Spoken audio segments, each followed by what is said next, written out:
Nesse terceiro bloco, o assunto vai ser perdão, aliança, eleição. O golpe é algo que pode ficar para trás ou ele vai ter que nos marcar eternamente? Presidente, a senhora acha que, como na sua frase dita em Berlim, né, os paneleiros merecem perdão? Olha, o que eu acho que merece compreensão e aceitação é que o povo, a parte que é povo, ou seja, não é a liderança, o que politizou, a parte que é povo, ela sempre terá de ser resgatada. Não tem país que não busque unificar seu povo.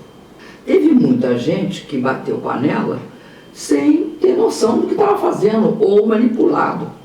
E tem gente que bateu panela com má intenção. Tem os dois tipos. Agora, o que as pessoas têm de entender é que se ela, por acaso, bateu panela, fez manifestação, tá? E compreendeu as coisas, não tem problema. Não é uma questão de você ter um metro e medir cada pessoa. Porque senão fica uma coisa parecendo o bem e o mal. E política não é isso. Um país ele tem que se reencontrar. Eu acho que o Brasil tem que se reencontrar. Como que ele se reencontra? Não é fazendo acordo por cima. Não é fazendo o tradicional acordo por cima, em que nós já vimos, deu no que deu. Aquele acordo da ditadura, da transição da ditadura para a democracia, em que a gente foi obrigado a construir. Não sei se era necessário ou não vou entrar nesse caso, mas eu te dou uma consequência. Aquela decisão que faz com que haja anistia recíproca do torturador, né? Você tortura como terrorismo de Estado e é anistiado. Aí, depois disso, você vai entender por que é possível que no Brasil, que é uma coisa que a imprensa internacional todinha fica perplexa, no Brasil foi possível dizer que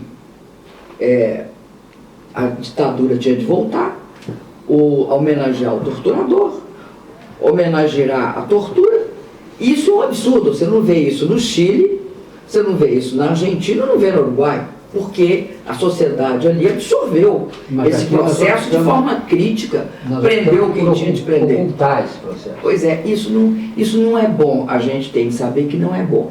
Nessa transição que nós vamos ter por essa situação de golpe para uma situação de estabilidade, é fundamental que haja um encontro. Quando é que esse encontro é? Ele tem data marcada? É em 2018. São as eleições diretas para presidente. Neste momento, eu acho que as coisas no Brasil têm que ser passadas a limpo. Esse momento eleitoral é um momento importante. Por quê? É só o voto? Não. É o processo de discussão do país. O país tem de saber o que ele quer. Como é que ele quer o futuro dele? Nós acreditamos que é um país que vai ser para os 208 milhões ou só para 35, 50 milhões? Esse país tem uma força imensa, uma imensa riqueza, né? Tem petróleo, tem minério, grande produtor de alimentos, de proteínas, de aviões, né? Teve capacidade de extrair o pré-sal no limite de 7 mil metros de lâmina d'água. Mas não é essa a riqueza dele. A grande riqueza desse país é a sua população. Um país imenso, com 208 milhões. Por que nós somos BRICS? O que são os BRICS? Os BRICS é a percepção da importância de grandes mercados internos. Essa autoestima que, não, mas só voltando atrás, era tão forte, como ela se perdeu? Ela se perdeu porque eles estão tentando nos enquadrar. O golpe foi feito para nos enquadrar econômica, social e geopoliticamente no neoliberalismo. Mas voltando a 2018. 2018 é um momento estratégico do país. E em 2018, tudo que eles querem para manter o golpe é impedir que haja uma imensa liberdade de participação. E eles criaram um processo de um claro objetivo: tirar o presidente Lula das eleições de 18. Não interessa se depois ele vai ser dissolvido, não interessa. E vai ser, porque estão condenando sem nenhuma base. Mas eles querem que ele não possa ser candidato e, portanto, de agosto até novembro, ele esteja inelegível. Bom, do que acusam Lula? Isso é importante. É importante que a gente discuta isso, porque foi assim que nós vimos com clareza que era um golpe. Porque quando, logo no início, foi proibido dizer que era golpe. Tentaram impedir que a gente dissesse que era golpe. No caso do Lula é perseguição.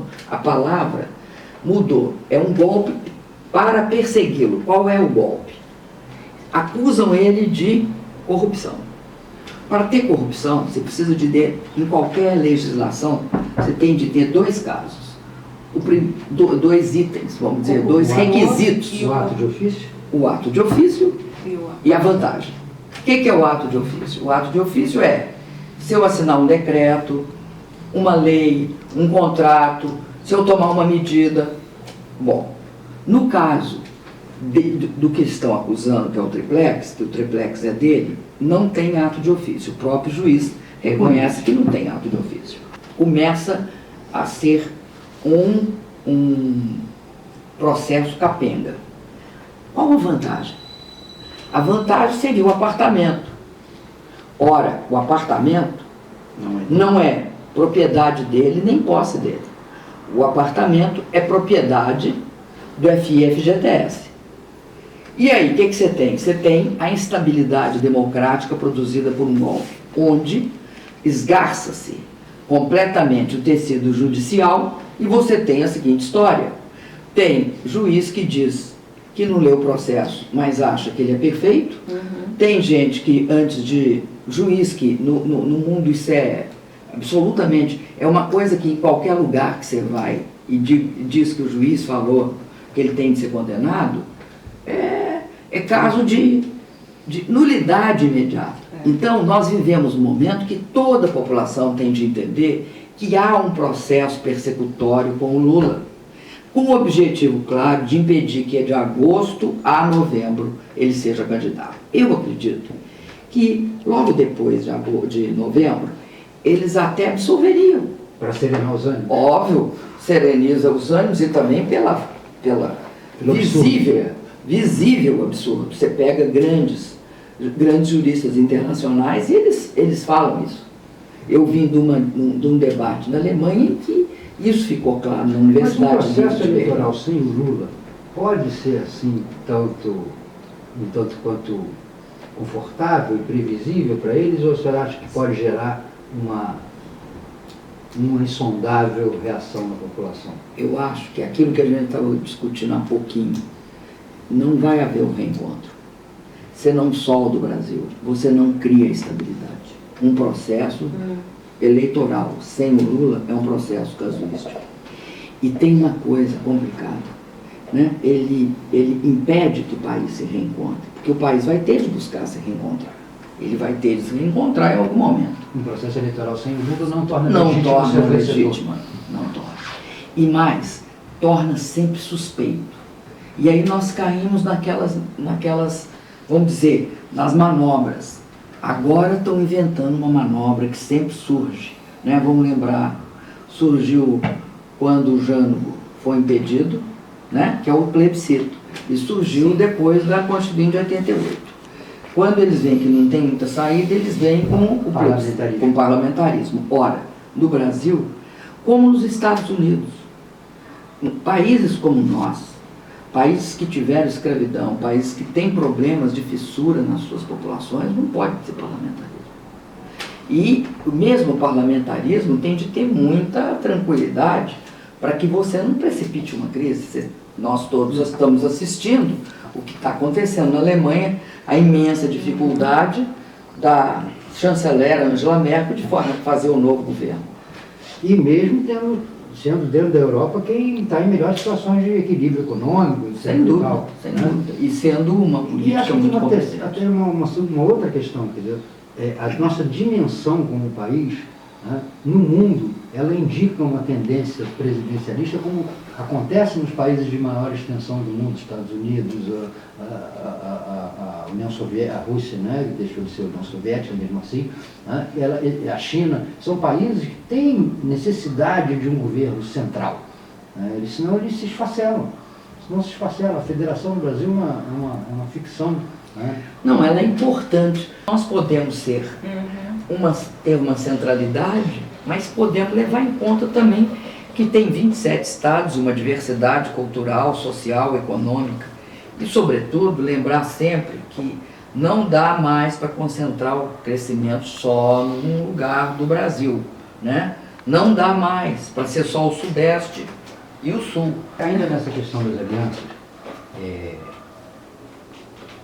a senhora acha que o PMDB implode nesse processo de 2018, com o Temer conduzindo ele para uma aliança conservadora e a parte forte do partido do Nordeste caminhando para uma aliança com o Lula? Sabe o que eu acho? Eu acho o seguinte, ó.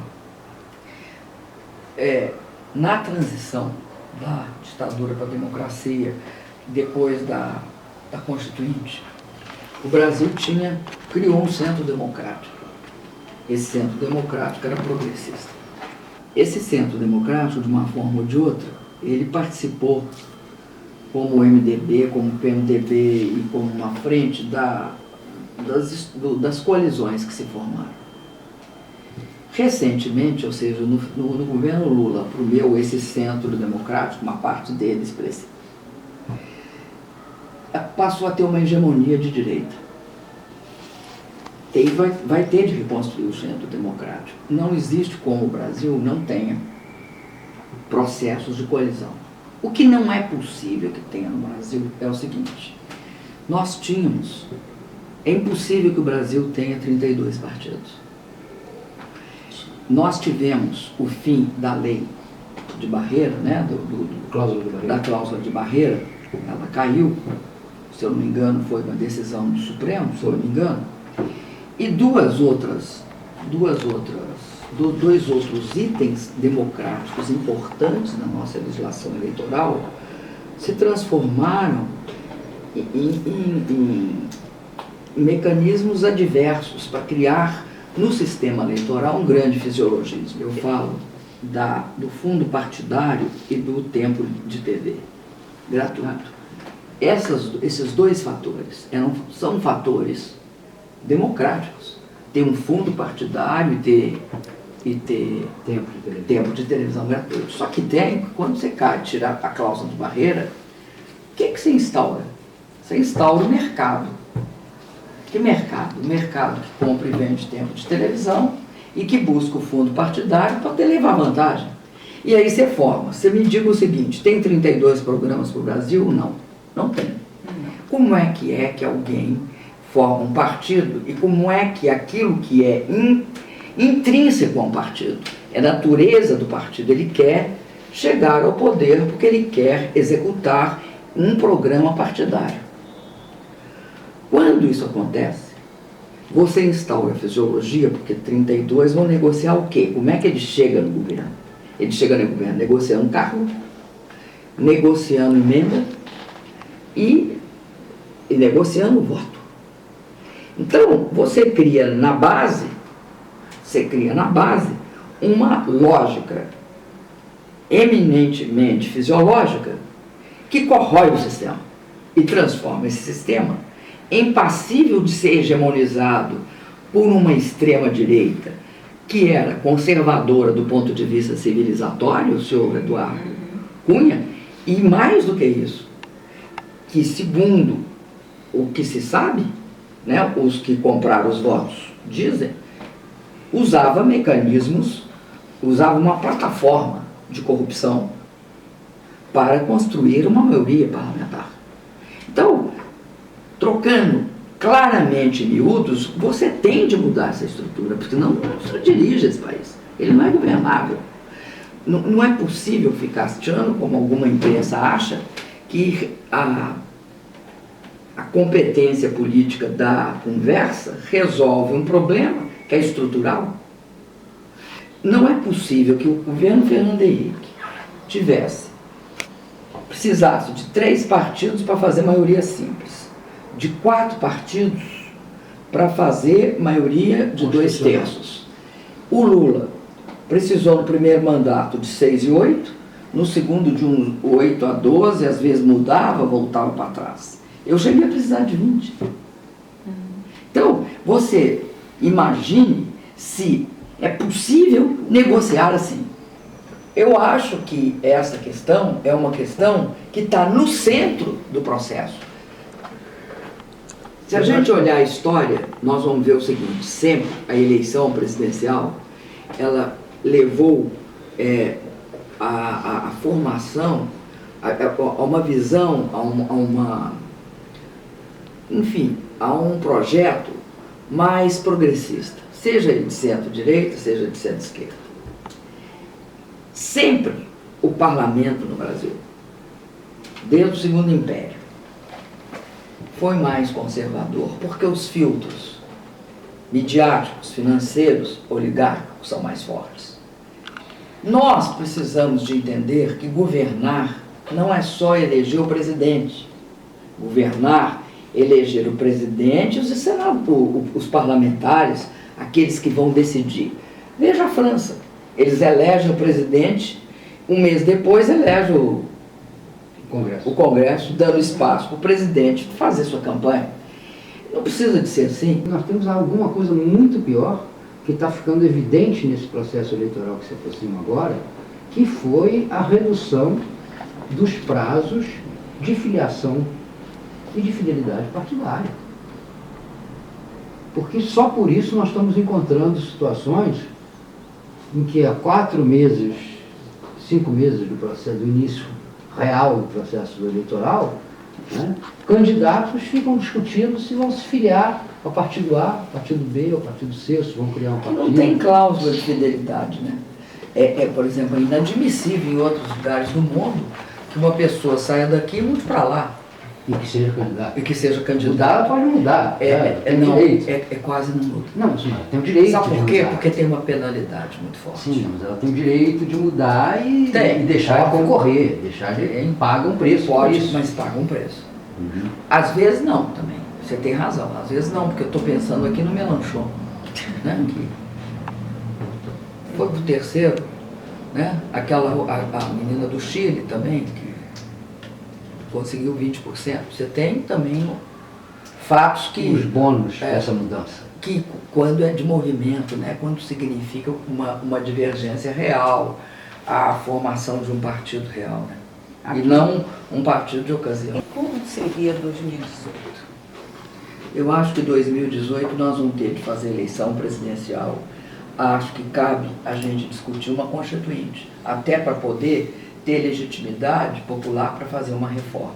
Os referendos revogatórios. Eu acho que seria o caminho de o referendo revogatório é um dos caminhos. Nós temos de usar muito referendo. Que é plebiscito, né? Referendo revogatório é um plebiscito em que você vai discutir se você vai revogar o quê. Por que você tem referendo revogatório? Porque você veja bem, um governo que não foi eleito, cujo presidente e seus componentes não têm votos, não foram eles os eleitos, que aproveitaram num golpe e subiram ao poder, que utilizaram uma maioria extremamente questionável para fazer reformas que não tinham sido aquelas designadas pelo povo.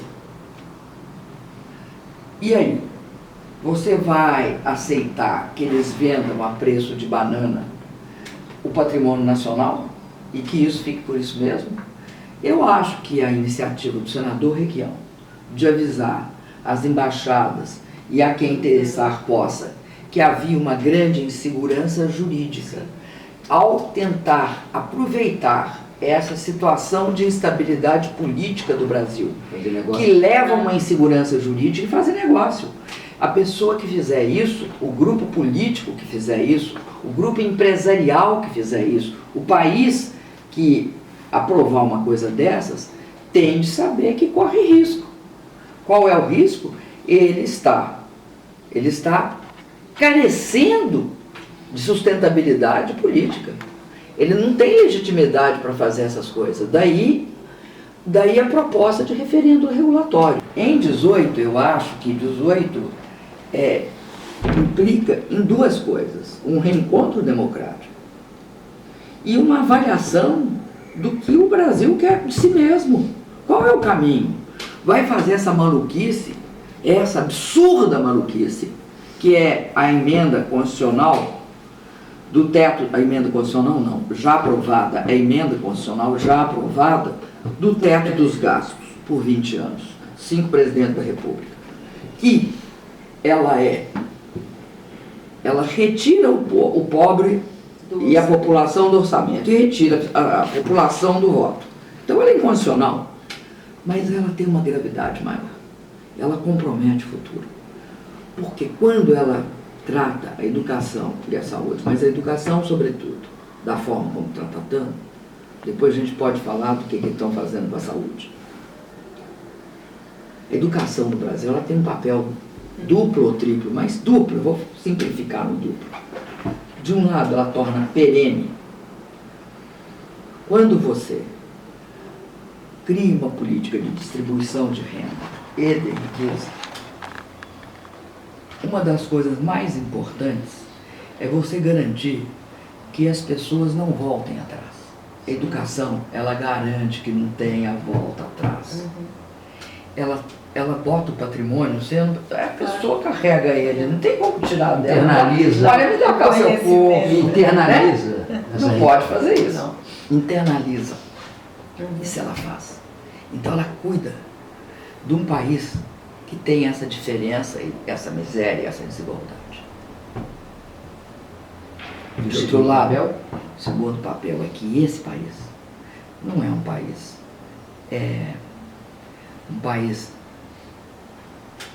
como eles querem muitas vezes dizer, né, produtor de commodities. Não é um país produtor de commodities. Um país que foi capaz de criar toda a tecnologia de exploração do petróleo, que faz o avião, que tem uma agricultura baseada na melhoria, na adaptação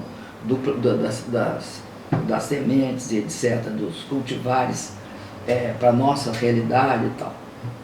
Mas esse país, do ponto de vista de todo o avanço científico e tecnológico, ele está atrasado. Ele precisa de dar uma corrida. Ele tem o lado da riqueza. O que é o lado da riqueza? Você tem de desenvolver a ciência. Você tem de ter ciência básica. Ciência básica custa dinheiro em qualquer lugar do mundo. E não tem essa que você vai lá e traz para cá, porque não traz. Não traz, não tem essa.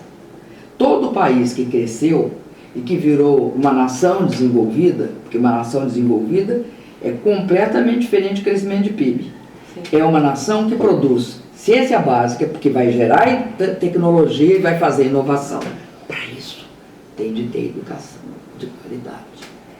O que nós fizemos? Nós sabíamos que precisava de dinheiro para fazer isso.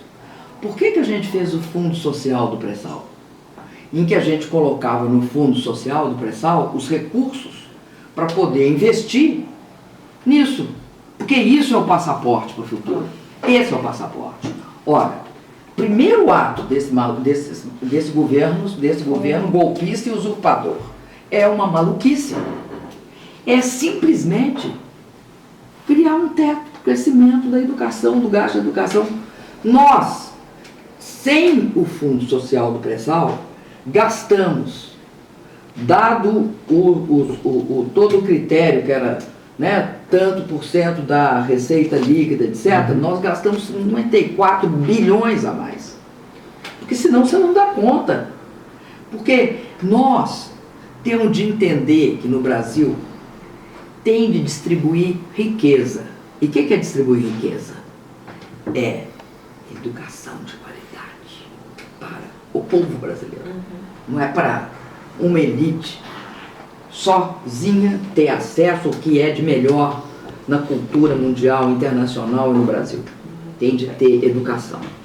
Aposentadoria. Porque aposentadoria é quando as pessoas que trabalharam toda a sua vida têm amparo e têm proteção. e tem de ter patrimônio. O que é patrimônio? O povo desse país: terra e casa. Terra e casa. Distribuir riqueza é isso. A senhora mencionou agora e vai ser o tema do nosso último bloco: Previdência Social.